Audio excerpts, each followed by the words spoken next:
والشيطان له خطة عند قراءتك للقرآن، يسعى جاهدا أن يصرفك عن قراءة القرآن قدر المستطاع، يحاول فيك عدة محاولات حتى يصرفك عن القراءة، بل أحيانا يقترح عليك اقتراحات ويعطيك أفكار نافعة ومفيدة في سبيل إيش؟ في سبيل أنك ما تقبل على قراءة القرآن ولا تفتح صفحة ولا تقرأ آية، لأنه يعلم أن قراءة القرآن لها أثر كبير عليك، لها أثر كبير على بركة يومك، على بركة وقتك، على بركة أهلك ومالك. يعلم أن قراءة القرآن لها أثر كبير في صلاح قلبك، في صلاح حالك، في قوة علاقتك مع الله سبحانه وتعالى. فعزمك على فتح المصحف أخطر شيء على الشيطان، لذا هو يتفنن ويتفانى بإشغالك عنه ولو بطاعة أخرى، ولو بطاعة أخرى. إذا جيت تقرأ يذكرك أمك ولا أبوك يبغون كذا، ما شريت الشيء الفلاني، الأهل يبغون كذا، خالتي ولا عمتي صلة رحم وغيرها. وما شاء الله كلها متى تجي إذا جيت تقرأ القرآن.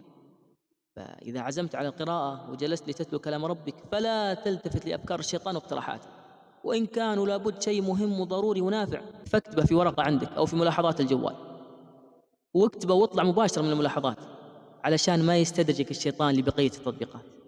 تجد البعض يأخذ المصحف ثم يتكئ على الجدار، ثم يفتح المصحف، ثم يطلع جواله، ثم يجلس على الجوال، والمصحف في حجره ولا على الحامل، ويجلس ربع ساعة كذا على الجوال، ثم بعدها يرن الجوال، وبعدها يسكر المصحف ويطلع من المسجد أو تقوم من على سجادته إن كانت امرأة، وما قرأ ولا قرأت ولا آية. وهذه قصة تحكي حال الكثير والكثير.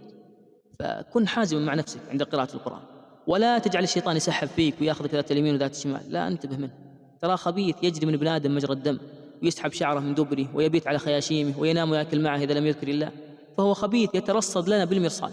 لأقعدن لهم صراطك المستقيم ثم لآتينهم من بين أيديهم ومن خلفهم وعن أيمانهم وعن شمائلهم. شوف كيف عدو لنا، إن الشيطان لكم عدو فاتخذوه عدو. فنعوذ بالله منه. فاحرص على علاقتك اليومية مع القرآن، وتذكر أن الشيطان ما يصدك عن القراءة إلا أنه يعلم عظيم أثر القرآن عليك.